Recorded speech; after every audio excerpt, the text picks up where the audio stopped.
Hello, welcome. Hi, I am Whitney Kobrin and I am a love coach.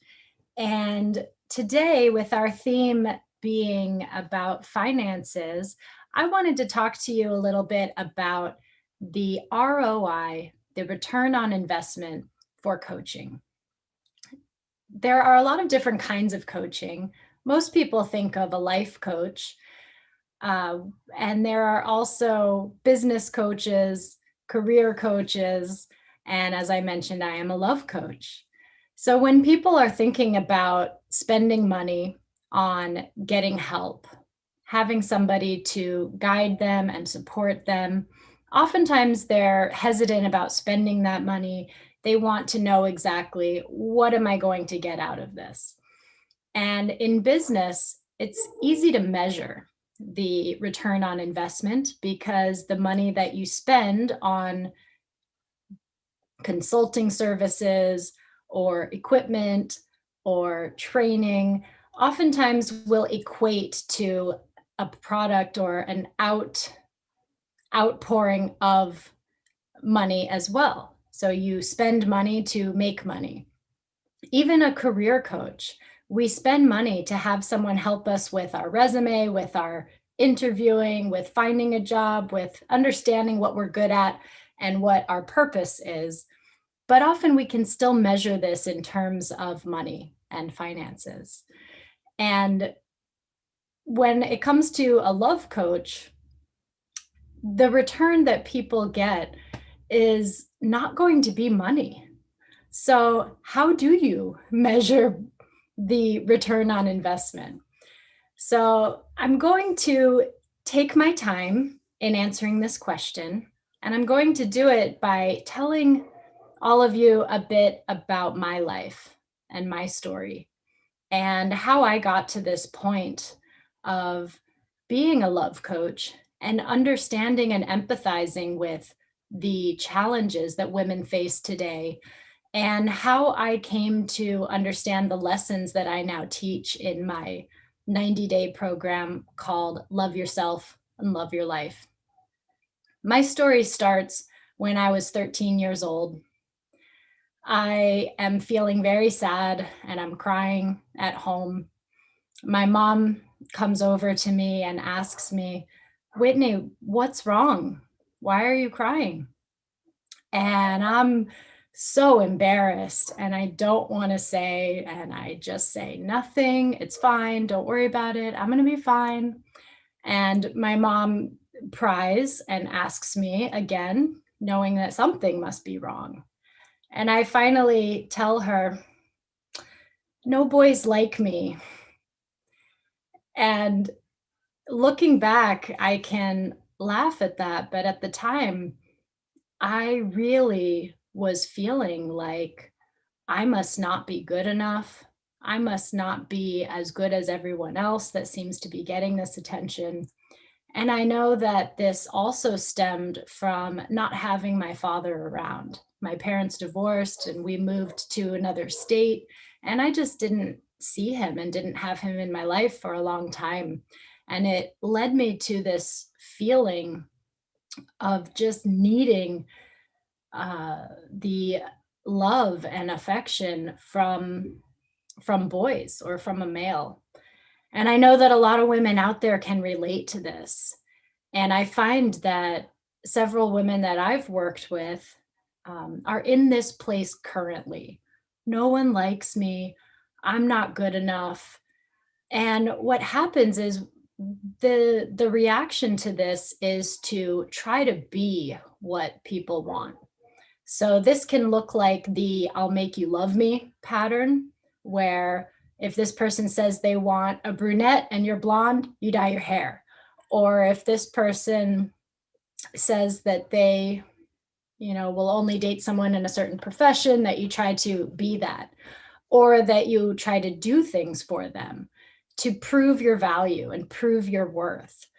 For example, if you really like someone and you want it to work out and that person's not giving you a lot of attention, you might say, "Well, I'll come to your house and I'll cook and I'll clean up and I'll take care of you and I'll rub your feet." And It's really a desperate plea, even if the person doesn't want to seem desperate or feel like they are desperate. It is interpreted that way. So that's really where my story starts, and that was my first struggle and the first lesson that I learned, because throughout my teens and 20s, I felt this way. I felt not good enough. I felt like I just wanted someone. And so anyone that came along, I would go along with and give myself away or try to create some sort of connection. And I ended up pregnant and having my son at 24, which was really a wake up call for me in my own growth and maturity. And all of us get to this point where we realize, wait a minute, I don't know everything. My life's not perfect. And I know that there's something better. And for me, I didn't know about coaching. Gosh, I wish I had a life coach or a love coach back when I was 25. I took the long way. But I started reading books. I joined Audible, and since around 2007, I've been a member of Audible, listened to about one book a month that have tremendously helped my life. Um, and I had a realization that I didn't need to go along with just any guy that came along that liked me. I had the power to choose who I wanted to be with. And for me, that was a big realization. And again, I think there are a lot of women out there who still aren't quite at that point yet. Many are, and I'll continue to explain other points that we get to as I continue along my journey. But once I realized that I could choose someone, I found someone that I really liked who was perfect on paper, perfect resume, if you will. He was tall and adorable and had a great job. We had a lot in common. We were the same age, same background, and we had fun together. And we were together for about a year, and I just wasn't feeling very fulfilled. I wasn't getting enough of his time. I could tell that he wasn't fully invested. And what I recognize now is he was not emotionally available. And I finally got the nerve to confront him about this and said, "You say you love me, but I don't feel loved." And his response was, "Why don't you just push down your emotions like I do?" Whoa. And of course, I broke up with him at that point and had my next epiphany moment, which was, not only do I need to choose my partner, but I need to choose them for the way they treat me and the way they make me feel, not just their qualifications or if they look good on paper or if they're good looking or how other people will think of them. The most important thing is how the person makes you feel. So if you're with someone that you love and you think is amazing, but they make you feel bad about yourself, that's a wake up call. So continuing along my journey, after I broke up with this boyfriend, I met um, my late husband, and he treated me amazingly. So I had finally found someone that I really liked, who also chose me and who treated me amazingly. And unfortunately, after a few years together, my husband passed away from back surgery. And in everything in life, even in the worst tragedies, there are lessons to be learned. And one of the things that I came to learn, which sadly we never had the opportunity to fully grow through this together, but I learned that I still had trouble with setting boundaries and speaking up for myself. And I had a tendency to be a people pleaser, to be very accommodating, apologize even if something wasn't my doing. And so after my husband passed, I again was working on myself, and I found myself in a position where I wasn't dating. I wasn't trying to be in a relationship. I knew that I needed to give myself at least a year off to grieve and process and handle my emotions and get my life together. And interestingly, during this time, I was very much leading with my masculine energy. So I do a lot of work around feminine energy and masculine energy and polarity. And just so you know, every person, male or female, has both masculine and feminine energy inside of them. So nobody's all one thing or the other, but we do have one that we primarily lead with. And if you know me at all or have seen my shows, you know that I'm a very feminine woman, that I'm able to surrender, that I'm able to have magnetizing power, that I am able to go with the flow and have emotions and be okay with that. I'm, but at that time, I found myself really leading with my masculine energy. I had to take care of things, I had to be in control. Um, I had to uh, not, be in the surrendering role. And I mention this because I find that a lot of women these days, without even knowing it, having no idea, they are leading with their masculine energy. So, what does that look like? Leading with your masculine energy often comes from people who are working in a career that's male dominated. I mean, we live in this male dominated world, and where everything is about direction and progress and pushing forward and accomplishments, whereas the feminine energy is more about surrender and receiving and nurturing. And so when people are constantly working and being praised for the things that they do in their career and their job, and whether that's getting a promotion or getting a new job or accomplishing something within their current role, this is great. As I mentioned, everybody has masculine and feminine energy. So women have this ability to tap into our masculine energy, to get things done, to accomplish and achieve. And the challenge comes, though, because they don't know how to turn it off. And they don't know that when you go on a date, if you want a masculine man, if you want a guy to fill that role, that masculine role, then the polarity concept requires that you take the feminine end of the pole in order to have that. So many women who are used to being in this male dominated world, they're out to prove something, to prove that they're enough, to prove that they can play with the big boys, to prove that they're not weak, because many people see feminine as weak.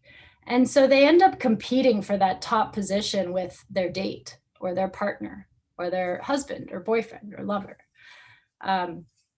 And when two people are competing for the same spot, it just does not work. And I'm sure that there are a lot of people out there who can relate to that, that at some point you have to be able to let one person fill one role and let the other person fill the other role when you're together in those intimate moments. So I experienced this leading with my masculine energy. And I think it was kind of by design, because I wasn't looking for a man. But after a year, when I started working as a matchmaker, I decided I was open to dating. And that's when, I had taken the time off to really work on myself. And I was finally at a place where I didn't need anybody. I felt whole. I felt complete. I felt confident and comfortable in my own skin for the first time ever while dating. And it's no coincidence that in that moment of feeling confident, whole, complete, and not needy, that I met my now partner, who I've been with for over 2 years.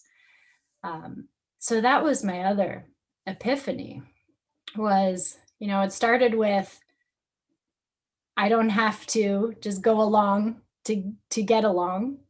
I don't need to just go with whoever chooses me, but I have the right to also choose the right partner for myself. And then it evolved to, okay, then I also need to make sure that that person is treating me the way that I deserve to be treated, that I have the relationship that I want to have, not just the person I want to have. And then it evolved to what makes a relationship work in the long run, the lasting. And that's having a balance between being able to love and accept and go along and be easygoing, but also to stand up for yourself, to speak up, to have boundaries, and to make those boundaries clear in a loving way. And then the next step of my own evolution was to really feel whole and complete as myself, and to know that I don't really need anyone, but that I do want someone, and that somebody who is on my same level and evolved and knowledgeable themselves, that that kind of partnership would really add to my own life and make it amazing, and not just fill a hole or fill a void that needed to be filled. So this journey has taken me to a place where now, over the past few years, as I've been working as a matchmaker and a love coach and learning about life coaching, that now I understand what it means to be in your body and to get out of your head. And so that is another lesson that has been hugely impactful on my own life, starting to meditate, starting to do a feminine flow practice, which I teach all of my clients. And I've also learned just to accept my own feminine nature. We are emotional creatures, and I don't mean to prolong a stereotype, because there are stereotypes of, you know, women belong in the kitchen barefoot and pregnant in the kitchen. And I'm not a believer of these old stereotypes, but I do believe that what has happened with feminism has really made the pendulum swing far in the opposite direction. So men and women must have equal rights. And that's what feminists fought for in the beginning, was we both have the right to work, we both have the right to own property, we both have the right to vote. We have the same rights. But to say that men and women are exactly the same and that there's really no difference would be to deny science and biology. And not everybody fits into these categories. Maybe 80% of women are fully leading with their feminine energy, or identify as feminine, and maybe 80% of men identify as masculine. So there are people who are outside of those structures. But I think what our common belief in society is now is that almost everybody falls outside of that, and that gender is a social construct, and gender is something that we create and choose. And I know not everyone will want to agree with me, and that I'm maybe pushing the envelope here, but I will stand firm in my belief that most women are feminine, and most women are built the way that we're built because of our evolution. The evolutionary process over millions of years has created not only our physical form, but our mental and the way that our brains work. There is scientific evidence that men are more problem solving focused, and that women are more concerned, or women have structures in the brain that are more highly developed around nurturing and relationships and harmony. And so that's natural. And when we go against our natural way of being, we end up, out of our own alignment. And so I find that most of the women that I work with, they start out with goals like, I want to feel more relaxed because I'm stressed out, I'm overwhelmed, I'm unhappy. So they want to feel more relaxed. And that's definitely something that I've um, I don't want to say mastered because of course I'm still growing and learning myself, but that I've really gotten a handle on is my own relaxation. Another thing that women want help with is they often just can't make relationships work. And I work mostly with single women. And single women will tell me all the time, oh, there's no good men out there. I just don't know how to choose them. My picker is broken. Or they find themselves in the same patterns over and over again. Um, if you want to know more about patterns, I've done a few other videos you can watch about the damaging dating patterns that women often repeat and fall into. Um, but one of the other goals that women often come to me with is that they want that partner. They want someone that's going to not cause them stress and anxiety in a bad relationship, but someone that's going to bring out the best in them and encourage and support and love them. And so the process that I take during my 90-day program, Love Yourself and Love Your Life, is not about finding a man, because what I have found is when you become the best version of yourself, when you become someone that can consciously choose your reactions and to be relaxed and to be happy and confident and to feel whole and complete, that your partner will show up. I do have another class that I teach about online dating and how to communicate and how to find that partner and more about masculine and feminine polarity. But that's the advanced version. We have to start with the self. I do these programs, I do one on one individual coaching, but I also do group coaching with this Love Yourself, Love Your Life program. And the group coaching is really amazing too, because I get women from all different backgrounds and thoughts. And, I'll have one on one end who has, who doesn't have strong boundaries, who's been a bit of a pushover, who's a people pleaser. And on the other end of the spectrum, I'll have a woman who's type A, take control, very driven, accomplished. And when they're in the same group with each other, they illustrate my points so well, because these women recognize that not everybody sees the world the way that they do, that there is another perspective, and that being an extreme on either side of that spectrum can be damaging. And the goal there is to find a balance between being giving, generous, receiving, surrendering, while also having very firm boundaries and being able to speak up for yourself. So, through this program, the result is that people feel more comfortable, embodied, comfortable in their own skin, more at ease, more relaxed, less overwhelmed and stressed, and that they're able to date in a way that they've never been able to before, where they're having fun, they're enjoying themselves, they're relaxed, and the right kind of guys are showing up and sticking around. So that's a little bit about my life journey and how my life journey has led to create this love coaching program for women who are stressed out, overwhelmed, and just don't want to be single forever.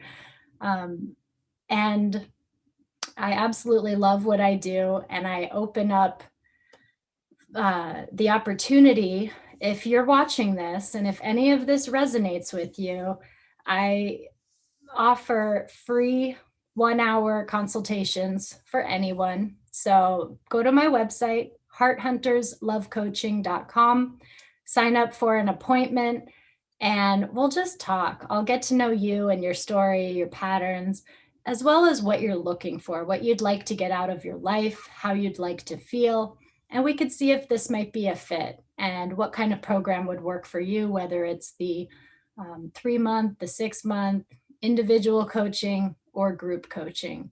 But sending out love to everyone, and I hope to hear from you. Thank you.